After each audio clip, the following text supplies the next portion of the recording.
I fucked up. Whoa,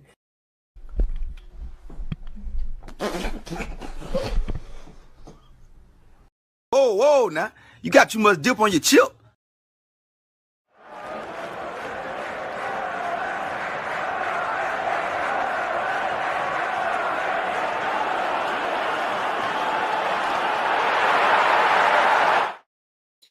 Welcome back to another episode of Big Six Bands. It's the new installment of 2025.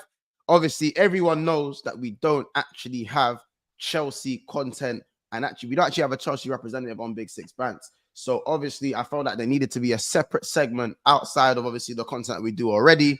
And who better did I think that was suitable for the job? Obviously, CB, obviously pretty much at the top of the list of Chelsea fans. Listen, there's so many of them that are doing well, but obviously CB is the one that we brought along today. You know what I'm saying? It's the new show pretty much every Monday, as much as we can get it done. This is for the Chelsea fans. They need a segment. Listen, the Chelsea fans on this channel have been so loyal, always supporting, man, even though I'm a rival. You know what I'm saying? And I think it's only fair that you guys have a segment on this channel. You know what I'm saying? As you guys would say, proper Chelsea. You know what I'm saying? But listen, welcome to the channel. Smash the like button, subscribe. CB 1 million. You already know who man is. In the title, don't be a scrub. Make sure you guys subscribe. Make sure you follow him on TikTok as well. Link's going to be in the description. So you follow him. If you support me, you support the man around me. And it's as simple as that. Don't be a fraud and don't be lazy. You know what I'm saying? It takes a simple click to support the man them, because there's not a lot of us out here doing what we're doing. So yeah, man, shout out to people them. CB, we telling me, my boy. Big up, man. First and foremost, make Chelsea great again. You know, we have to wear it this time. Make Chelsea great again. MCGA, Standards FC. Big up everyone in the comment section, just going crazy. Man. And man, I can't lie. Once I'm actually upset that this is how we're running the show. You know, separately, me and Monts was talking. This is when it was title talk. This is when they were 2 points above us, and we're like, listen, title race is heating up. We can do this. Have a weekly show just talking about the title race, Chelsea, Liverpool, you know, back to the old days, Rafa Benitez, Mourinho type shit. Mm-hmm. Look at this, man. Look at what's semi-final fights and that. Semi-final fighting. We didn't handle our end of the deal, brothers. Them ones is like when you think you're just about to get the Tyson Fury fight, and then Anthony Joshua gets knocked out, and you're like, oh, fuck, it's not happening now. This is just what happened to us. Like, we couldn't handle it, man. Well, this is it, bro. You man got knocked out by Eric Molina. What was his name? Was it Molina? You know what I'm saying? Man just gets knocked out in some crazy fight, and now all of a sudden, he's got to go fight Dylan White now. You know what I'm saying? That's what it is now. Shout out Dylan White though. You know what I'm saying? So yeah, man, that was what we needed. Obviously, I feel like that title talk would have been lit, but maybe that's next year. Maybe you don't spend another billion. You know what I'm saying? Maybe Chelsea gets made great again. But listen, I don't even know if we're gonna be there next year. Hence why I'm as shameless as I am. I don't know if we're going to be there next year. Every season's different, isn't it?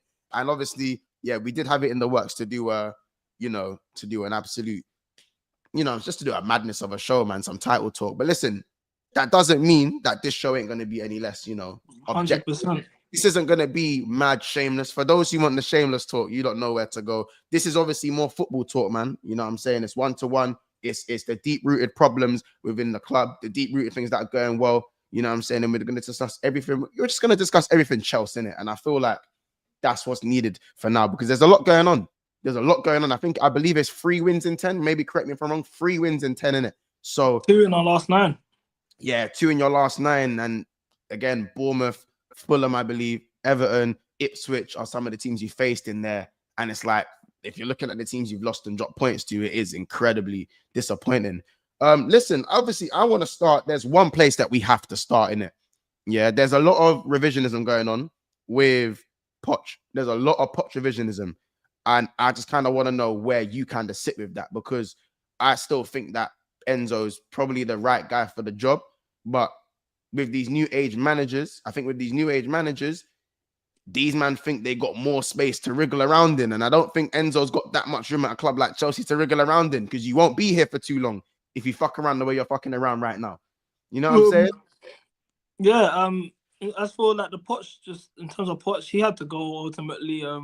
The 5-0 against Arsenal really just that was the needle in the coffin, innit? At the end of the nail in the coffin. But truthfully, when you sack a manager, especially Poch, like at the end of the day, just what it was for him, truth is, Fofana was injured for the whole season.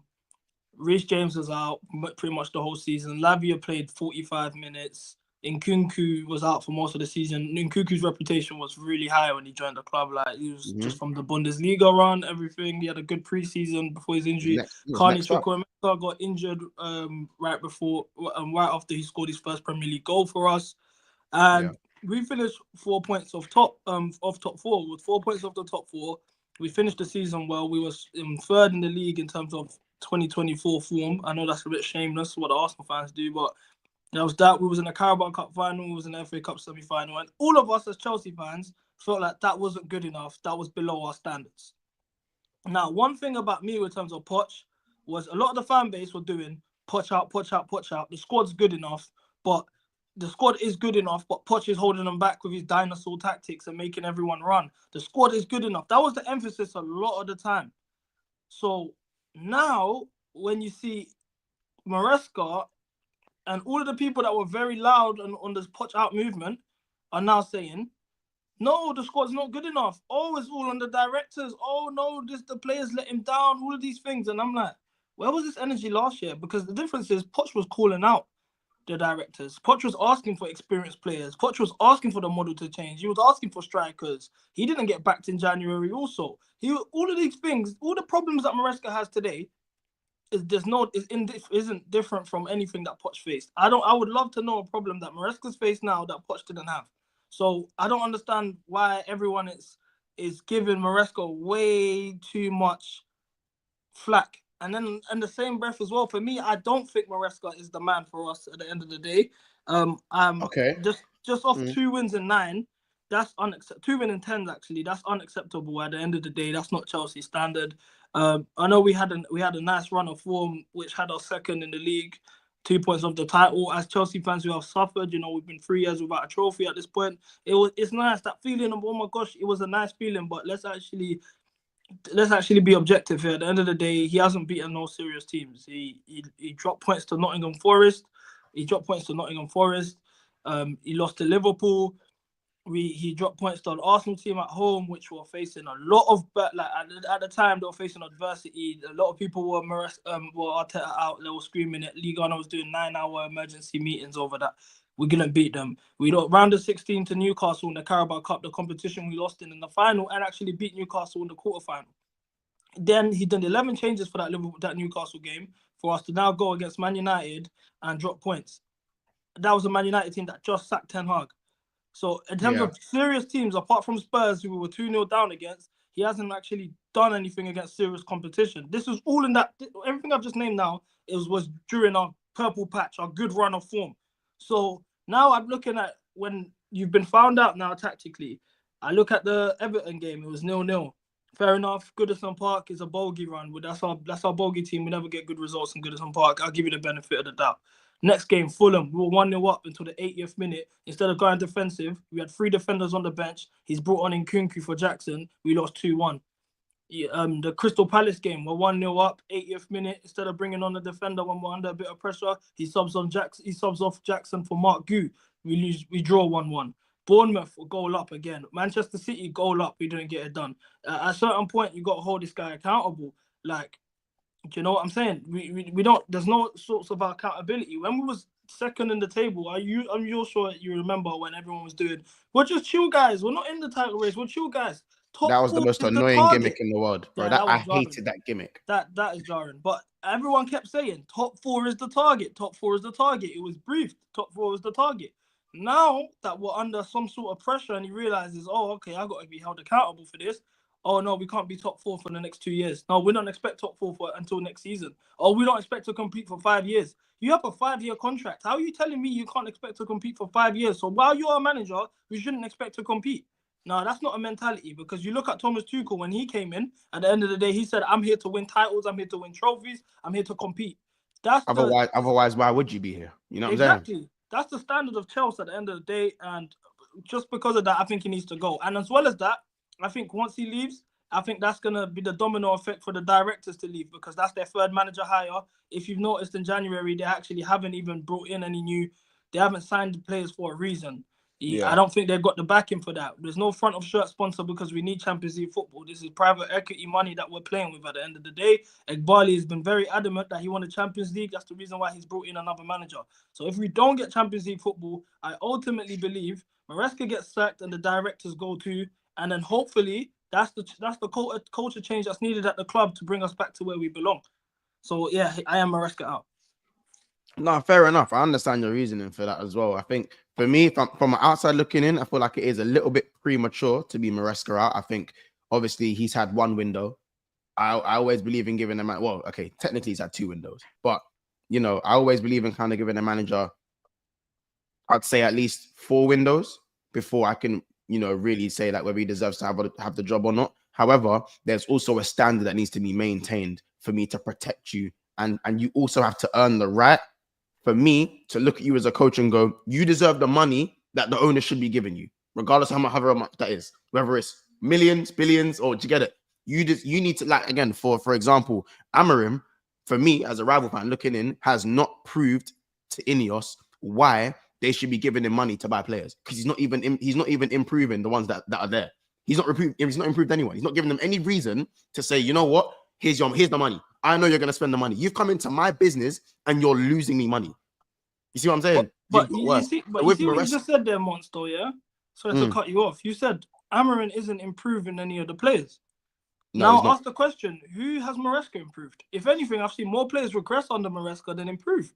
You might be right. I mean, because for me, I don't think Cole Palmer's regressed, but I think moving him permanently central has regressed his impact in the Premier League. I think that's fair to say. For me, Cole Palmer's not performing at the level that I know Cole Palmer to improve to prove.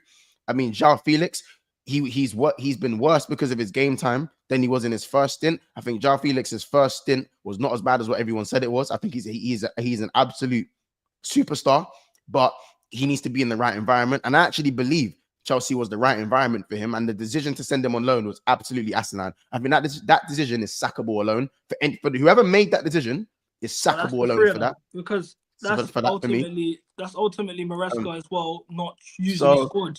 You know what I mean? Same thing he's done with Vega. Vega's now at Juventus playing centre back, and his quality. He's playing Cobalt over him. He wasn't giving Vega minutes. Yeah, he's improved Cucurella.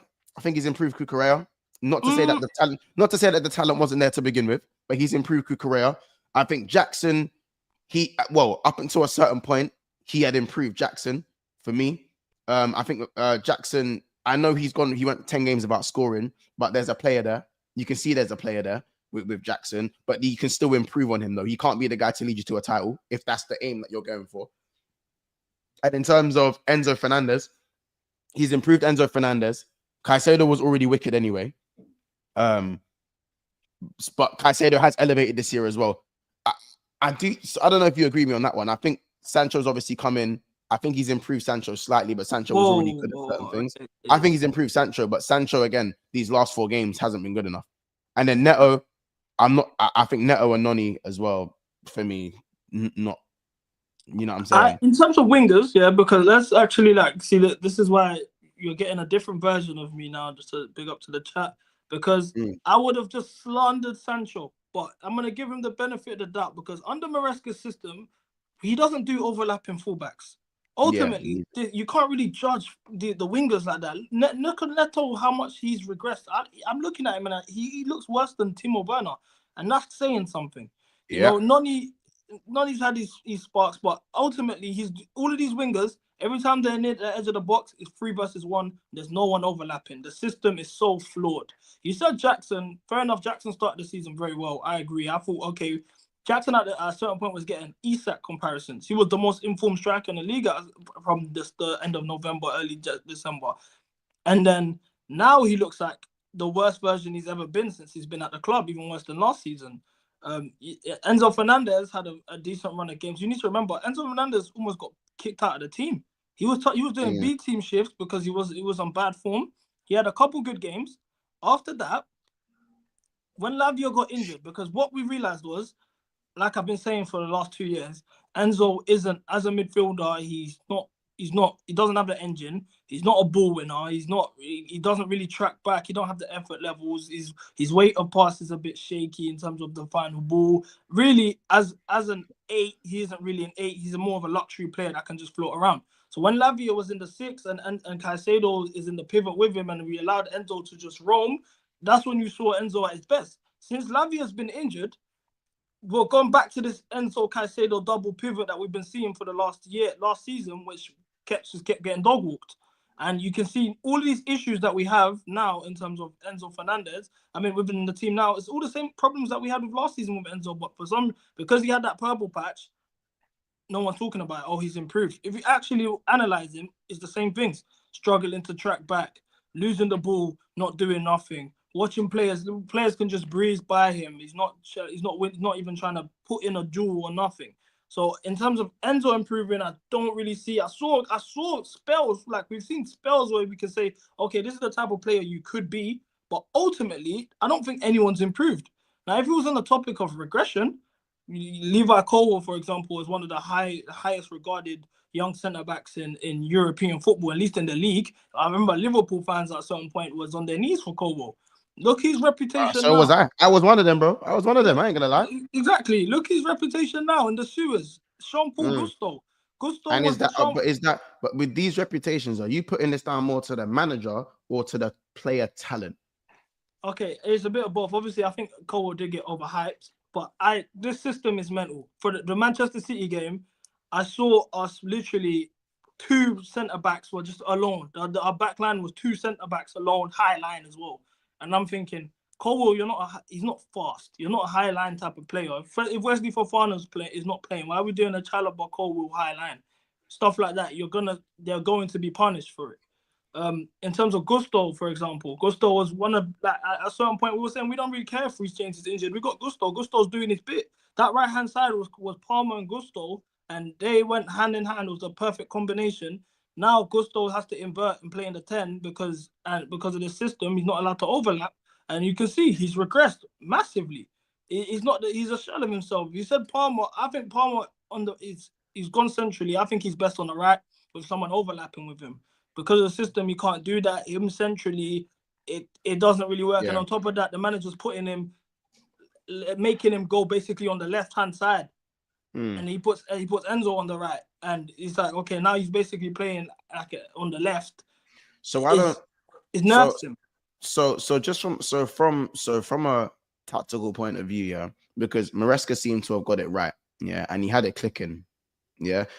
Do you think that when it clicked for those first 18 games of the Premier League, and let's be honest, it wasn't for the first 18 games. I think it was actually game week like 6 to 18 because the start was a little bit shaky. As I remember, the Palace draw was in there.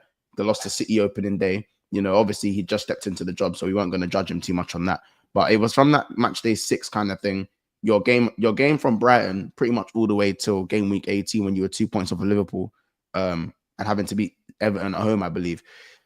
Up until that point, bro, Chelsea were cooking. Yeah, Chelsea were cooking. Everything was great. You know, you saying you got your Chelsea back and whatnot.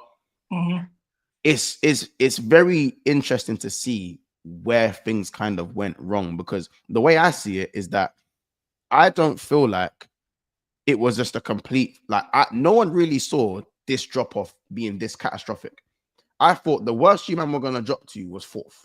Yes. The worst it was going to get for Chelsea is 4th place with how they're playing, because your defense was always shaky for me, but your attack had a lot of tech, man. Not enough killers, but if Cole Palmer's doing the business and Jackson's doing the business and neither of them get injured, I've always said Chelsea will be all right. You know what I'm saying? Chelsea would be all right. But, bro, here's where it kind of looks mad spooky, yeah? Because you lot have been this bad for this long now, for the last 10 games, it's looking more of a purple patch than actual quality that we saw in those first in match day 6 to 8. You see what I'm saying? The longer it goes, the more it looks like a purple patch rather than, you know what I'm saying? That's what it looks like. 12 games you saw, like what you've said is spot on, because for us it was Yeah, the defense, we knew he had issues defensively. A lot of the games, like amongst Chelsea fans, a lot of people saying the drop-off is coming, the drop-off is coming. Obviously, we've seen us top of the table is nice, but we all knew the drop-off was coming. We didn't know it was to be to this extent, but because we kept leaking goals, no matter what, regardless, a system, you need to be sound defensively, especially as a Chelsea fan. Our bread and butter is being defensive, whether we got to park the bus, whether it's a 3-4-3, no matter what, we've always been a defensive side. It's defense first, then defense first. We already saw that flaw. Now, in terms of us when we were scoring and being a free scoring team, a lot of people were saying this. It was new manager bounce, and a lot of this was just Poch muscle memory, where it's a lot of our goals in transition. A lot of people talk about Maresca's system, but Maresca's system is 3-2-5, building up in the back. A deep line midfielder comes in. You know what I'm saying? You break two lines, and then for your wide players, they go 1v1, they get in the box, they cut in. That's his system. You look at the goals that were scored, majority of our goals scored was in transition, 2 passes, 3 passes, Palmer individual quality spraying a pass, and we're getting the same way we did on the Poch, and a lot of people at the time were saying, this is Poch ball, this is just counter-attacking, XYZ. We don't score, we wasn't scoring goals, we still don't score goals through this system. So now the whole new manager bounce has gone, the Poch muscle memory, you could say, is gone. Now we're actually playing Maresca's way of playing football. We struggle to score goals. So would you say goals. This? So would you say these last 10 games is more Maresca's way of playing rather than the muscle memory that was in 100%. That 12 to 18, that match day 12? Sorry, that match day 6 to 18, 12 game span. Yeah, no, 100%. Well, 14 games. This is Poch. What we're seeing right now is Maresca ball, through and through. And a lot of go ahead, bro. No, I was saying, and this is what I mean. Even though this is Maresca ball, I don't think it's major problems at Chelsea. It feels like major problems because you kind of can't really buy a win.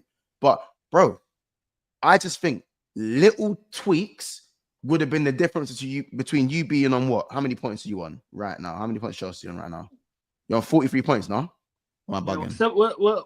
We're 42, I think. We're 18 points off the So you're on 43 points. So I feel like you guys are a couple of tweaks from being on 53 points rather than 43 points. I generally think for me, Maresca persisting with Noni Madueke week in, week out, even though it's not working without an overlap, is suicidal. You can't have a player like Noni who is one-dimensional and then tell Gusto to invert. That to me is so counterproductive, it makes no sense to me. Yeah. And if you're gonna do that, then play a player that doesn't need an overlap. In Cole Palmer, he didn't need an overlap last season, and he went and got 33 GA on a debut season at 40 million. You see what I'm saying? For me, the fact that I've maintained this, Chelsea fans can back me on this in the chat that when I've tried to speak objectively on Chelsea, Felix should have came into the 10 as a regular ages ago, and Cole Palmer on the right.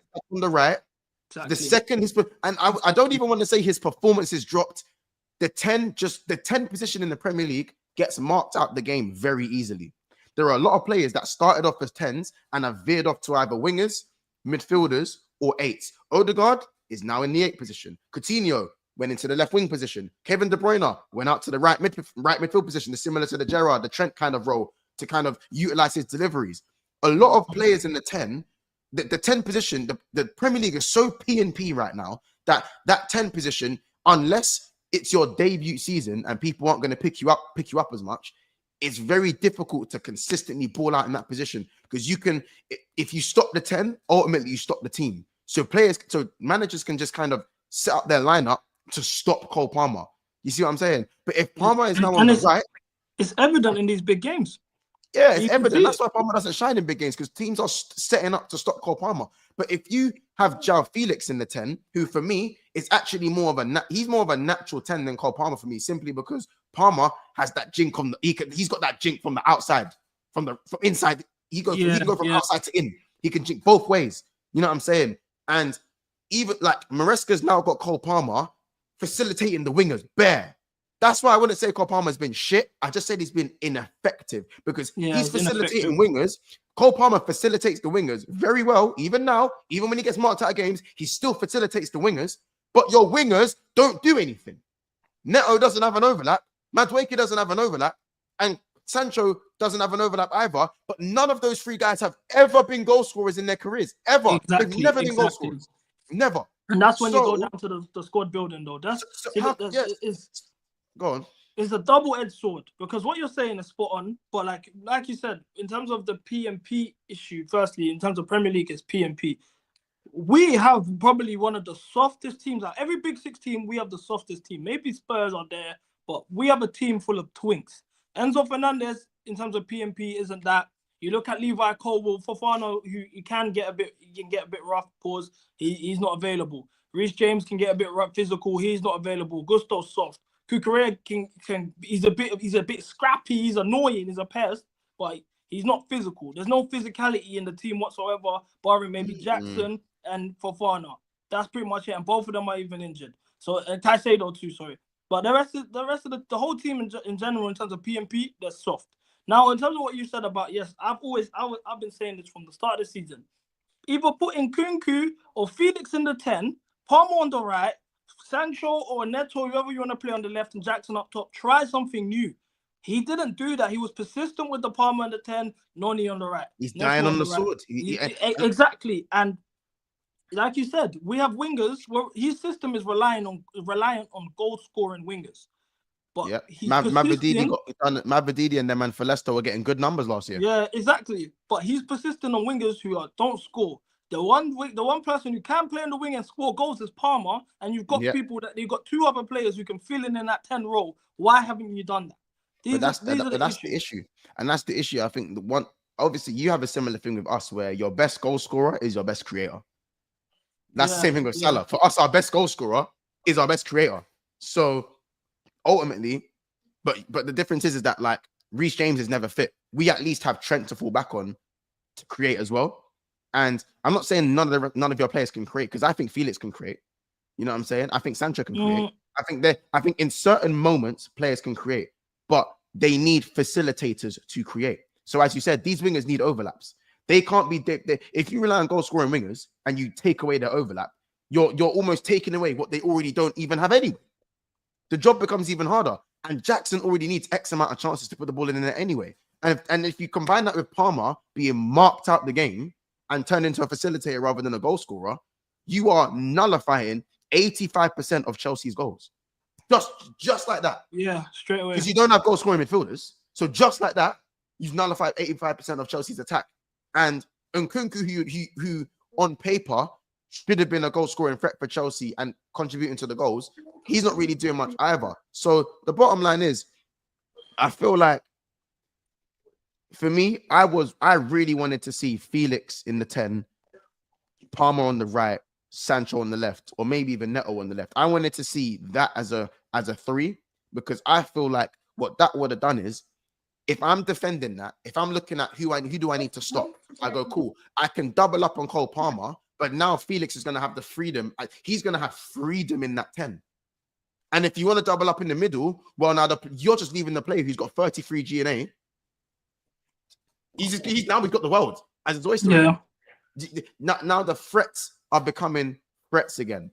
You know. Now I've maintained the point that I think the midfield has never really been a massive issue. I think Caicedo is being ran into the ground a little bit, simply because Enzo's come in. He's done really well at times, but then obviously I didn't watch the last game because I didn't watch the last game that you lost. But I know Enzo is getting a little bit of stick again. I don't know whether that he's got back with his missus. Maybe he has got with missus. I don't know if he has. But Playboy Enzo isn't really looking at Playboy Enzo right now. But that midfield in Lavia, I think Lavia is a top player. He's a top player, but it's about getting him onto the pitch.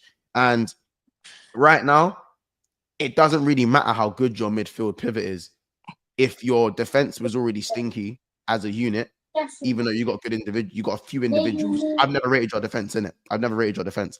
But the second you stop scoring goals, your defense isn't good enough, you know? And as good as Caicedo is, he's not going to win or lose you games, because his job is like kind of the unsung role. It's the unsung role, and it's the role that doesn't get spoken about too much, but we know how good he is at that role. just quickly before you answer, before you go though, by the way, bro. Shout out Mali AFC. He goes, Maresca and Arteta are very similar tactic wise. You agree with that? No, because Arteta prioritizes defending. Maresca Yeah. don't really care about defending. I want to ask you a question. Actually, I'll answer what you said in terms of defensively. Yeah, 100%. Our defense has been flawed. We've known this. This is where it brings me down to the directors now at the end of the day, because every issue that we have within our squad now is the same issues we had 365 days ago. We knew we needed centre backs. We knew we needed. You said the midfield problem. I think Caicedo needs a consistent partner. Enzo isn't that, and Lavia isn't available. Last season I was asking for Paulinho and from Fulham. I don't know how he's doing in Bayern, but that sort of player that is a ball winner. It's just your job is literally winning the balls. You're physical. You're a unit. Simple. And Caicedo is, in terms of picking up the ball in the first place, he does that. Everyone looks at Enzo as you'd think that's his role, but in this system, you see Caicedo picks up the ball in the first place. He's dictating play. All of these things. All he needs is Caicedo really operates like an 8 and a 6 in the same time because he's alone all the time. But if you had some sort of physicality next to him, that's why it works so well when Lavia is available. If you have somebody physical and technical enough next to him, I think our midfield problem is solved. But as things stand, it's one pass from their defense. It takes one pass, and you're 1v1 with our centre backs, and you know how that ends up. But like I said, they didn't address the centre back situation within a striker. We went from the last day of deadline day trying to get Osimhen, and we didn't get it done. And the January window goes by, and we didn't try to get a striker. This doesn't make sense to me in terms of squad planning. I don't understand. When we signed Felix, we knew we didn't need him. When we signed Sancho, I knew we didn't need him. Fair enough, Sterling left, so we would be like, you know what, fair enough. But they want the issues that were in our squad. We needed goal scorers. We needed goal scoring wingers. Neto had 12 league goals before we signed him in 4 years. So we knew that wasn't answering. These guys were never, he was never going to come in and score goals. But that's what I mean when I say you lot were just throwing money at things. I was very critical of Chelsea's squad last year because I feel like you guys are throwing money in the wrong places. I thought, go on.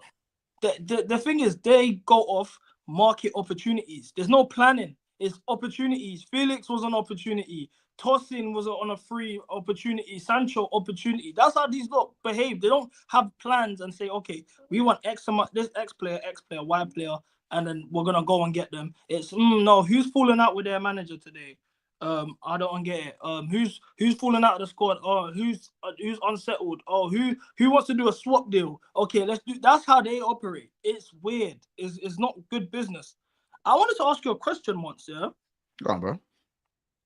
How important do you feel like it is as a Premier League manager to be successful in having a plan B or some sort of an alternative style of play when things are not working? I think some managers look at a plan B as abandoning they abandon their principles, like their managing principles, like you know what I'm saying? Like a manager's identity, a lot of managers believe it's their way aside from what the players are. Similar to kind of what Rance said. Like there aren't a lot of managers these days that look at their players and then run with their style that way. They go, it's my way or the highway. Get me the players for my style. You know what I'm saying? And with the way the market is, it's very difficult to always get the players that adapt to your system, you know? And a lot of stuff is database analysis these days as well, which also can be wrong, as we've seen with guys like Mudryk, you know, with wrong kind of database analysis. So I in terms of how integral I think it is for a manager to have a plan B, I think it's important because I think when a manager has a plan B, I think it's like, again, if you are like an Arteta style manager and you defend first as a priority, and then all of a sudden you play expansive wingers and you start moving the ball, that creates another problem for the opposition. Now, I think the plan B has to be used as a last resort. So for me, if you're losing game after game after game and you're at a club where your days are necessarily not, I don't want to say numbered, but at Chelsea, you're never safe in it. You're never safe. You're never safe in the job. You have to produce. You have to produce at Chelsea. So in the days where you have to produce at a club like Chelsea, I just feel like there are ways to have a plan B without abandoning your managing fundamentals. So he does. So that doesn't mean Enzo Maresca suddenly has to go from a 4-2-3-1 or like to like a 3-4-3 or something. Do you know what I'm saying? He doesn't all of a sudden have to go 3 at the back. But what he can do is he could drop one of the 10s a little bit deeper. You know, to make it almost a midfield 3 with wide wingers. You know, you can go with overlaps rather than invert. Inverting is his thing, but you can abandon the inverting thing completely, and that's still classed as a plan B. You know, do you feel like he needs to tap into that plan B, or do you feel? I think he's been figured out. It's a similar thing that happened to him last year at Leicester. Same time of the season as well, when he faced every team once and they've clocked. Okay, this is how it runs. Okay. And the second half of the season, you see a run of form like this. Like you said, you don't have to abandon your principles and have a plan B. For example, look at the way Manchester City beat us last month. We won. Exactly. We was 1-0 up. They were playing at the back. We caught them out. We scored a goal from it. We had another chance to do so. We didn't capitalize. And they looked at it and they said, okay, these are pressing us high. You could have been 3-0 up. You could have been 3-0 up in 20 minutes. You could have been 3-0 up in 20 minutes. Exactly. And then they came out in the second half and said, okay, route 1. Straight. Yeah. And they punished us because I'm asking about the plan Bs is because every single game we've had, barring the Brighton game, which was a pure just embarrassment as a capitulation, but majority of the games we've had, Brighton at the FA Cup, 1-0 up, lost the game. Crystal Palace 1-0 up, drew the game. Bournemouth 1-0 up, drew the game. Fulham 1-0 up, lost the game. Manchester City 1-0 up, lost the game. All of these games were a goal up. 3 of those games was in the 80th minute. We're winning the game and we've ended up losing. And you can see as fans, this is a carbon copy of the previous game.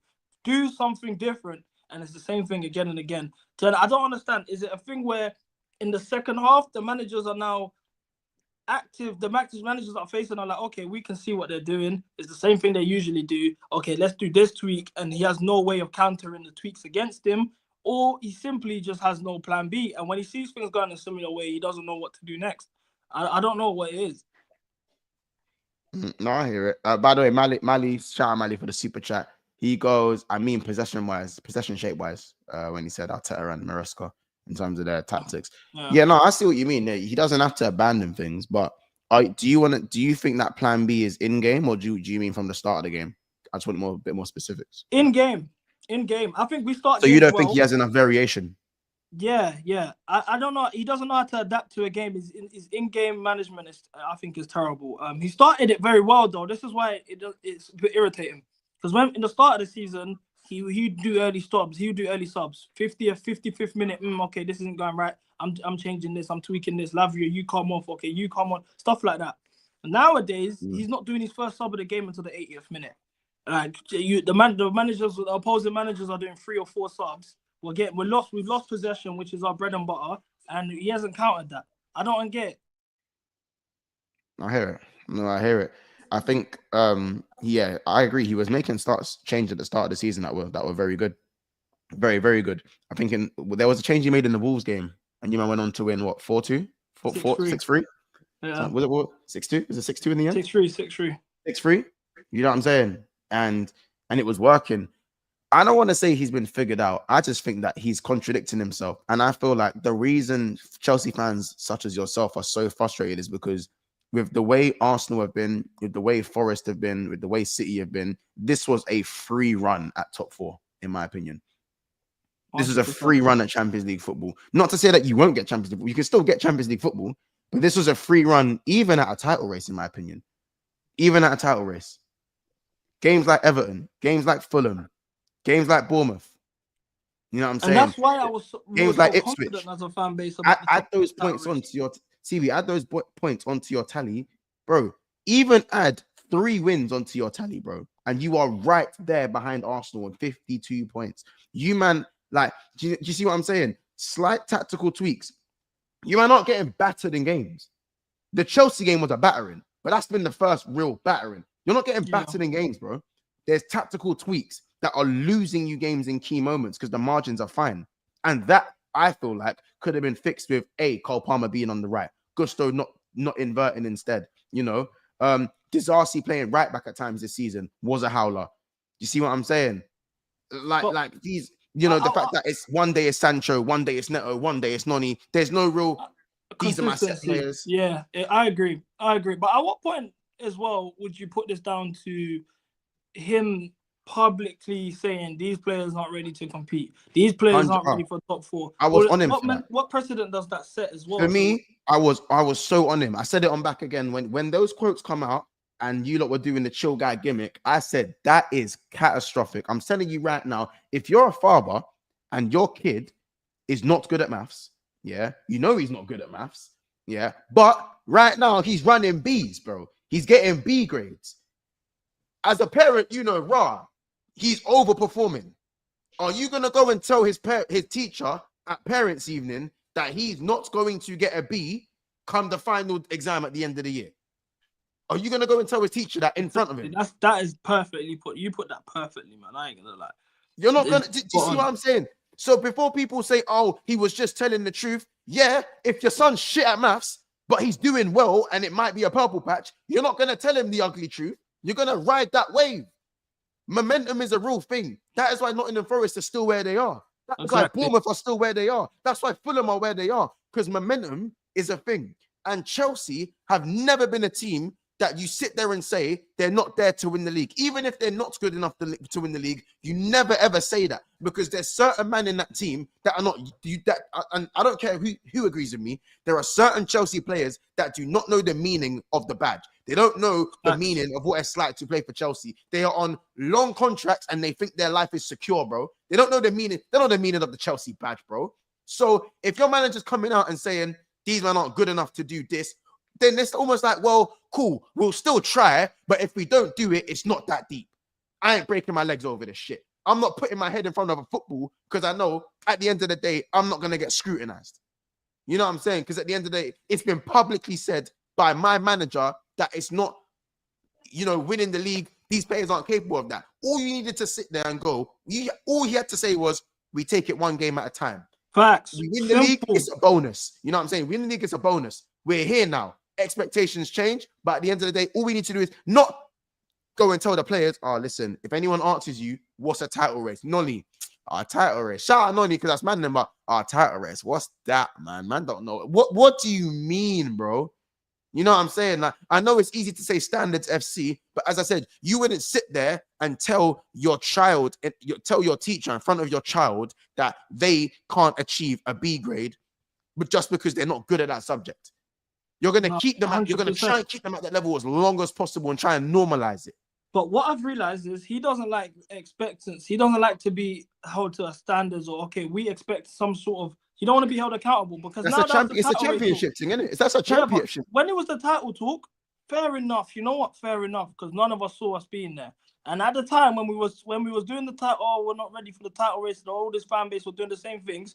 All of them said, it's the top four. Top four is our expectancy. Top four is our expectancy. Now the top four is looking a bit shaky. We have some sort of injuries. He's not standing on business. Now he's saying, oh, no, top four is next year. Okay, the week that you said that, look at the players' performance. Because why are we playing? What do we have to play for? We're out of every domestic cup. Forget it. We got knocked out of the FA Cup. You said we can focus on the Conference League. So let's just focus on the Conference League. And as a manager, he knows how much money Chelsea has spent. When he signed that contract for Leicester, he knows how much money Chelsea has spent prior to him walking through the door. So that's also more pressure to go in. He knows that Chelsea have been starved, because even though for other teams, they can go about winning trophies. You, man, had never gone more than 2 years without winning a trophy. Until now. Since you've been born, this is the first time you've gone 3 years without winning a trophy. Since you've been born. So, or since you were a Chelsea fan in what, 04, 05? Since your first game in 08? Since you've been born, bro. So, he should know, from a Chelsea culture-wise, you are used to trophies, whether that's FA Cup, Champions League, Prem, or Carling Cup, or whatever it is. You're used to silverware. You're used to silverware and used to money, and man, them are never safe in the job. So therefore, you can't run them expectations. You can run that at Leicester. But you can't, as I said, Nottingham Forest were the real chill guys. If Nottingham Forest manager said we're not good enough to win the league, I wouldn't even okay it with them, but they still have more of a you know, 10, they can say that, even though I still don't agree with that anyway. They have a right to say that. As Chelsea Football Club, 6-time Premier League winners, you don't sit there with that amount of money spent and avoid confrontation. You don't sit there and avoid expectation. You don't quite seek validation yet, but you can't avoid expectation. I don't care if it's your first year. Ride the wave, bro. Ride the wave. That's how Leicester won a Premier League title. They rode the wave. This is why I say I don't think he's the manager that's going to take us to the promised land, because he doesn't suit our standards. Like, it's just in terms of fit, principles, he isn't the type of guy for us. It's the same way when Tuchel came and we knew immediately from his first presser, like I said earlier. He said, yes, I expect to win trophies. I'm here to win trophies and titles. I want to win games. That was day one. So that's the precedent of Chelsea. That's what we know. That's what we recognize. A manager saying we're not ready for to win the title, that was a red flag. A lot of people defended it. Him saying, oh, I don't see us being ready to compete for the next 5-10 years. When you have a 5-year contract, so what are you doing while you're a manager here? What's your job here? You're just gonna be wearing that, modeling the jackets. I don't get doing crazy. Logo B on the touchline. So this is what I'm saying. That's what I said. He must be thinking. He thinks he's at the wrong club. If he thinks he's at the wrong club, if he thinks he's going to get that time. And to be fair to him, yes, he's put himself in a position where he's not like sitting 7th or 8th, because as I said, Chelsea have a threshold. I believe Potter is not a bad manager. Graham Potter is not a bad manager. But when you have Chelsea sitting 9th, 10th, and that, we're not gonna be here. You're not gonna be here long enough to see what your end game looks like. We don't know how we're never gonna know how your story ends at Chelsea if you've got them sitting in 8th, 9th during your process. You know what I'm saying? You will be given what you want quicker than most teams because Chelsea are ruthless with the money. Do something with it. So how dare you sit there and say these players aren't good enough to go for the league publicly, even if it's true, regardless of whether it's true or not.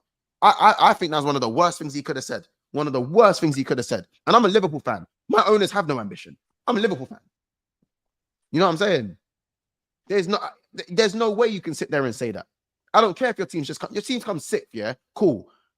But every season is different. If you find yourself in a position, run that. Shout out Chiavelli. He's just become a member as well, man. Blessings, bro. Obviously, long-term supporter of the channel as well. So I appreciate that. Listen, we are gonna have to cut it there, man. I've got to rush off to football. But any closing statements? Any closing statements, my bro? Make Chelsea great again, Standards FC. Literally, is at the point now where I have to wear it on me because it means that much to me. I'm gonna be on my channel as well later today. CB1 Millie Chelsea, spot me there, and well, we'll see the promised land one day, man. You know, that's all we can say at this point. It's just hope.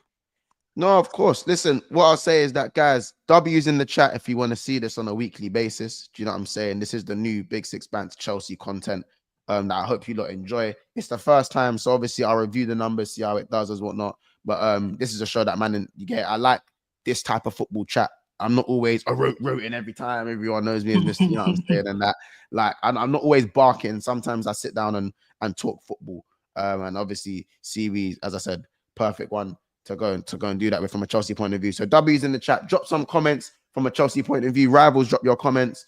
Yeah, bare W's in the chat, man. I'll see you guys next week at 4 o'clock, man. You know what I'm saying, man? See you next week at 4 o'clock, man.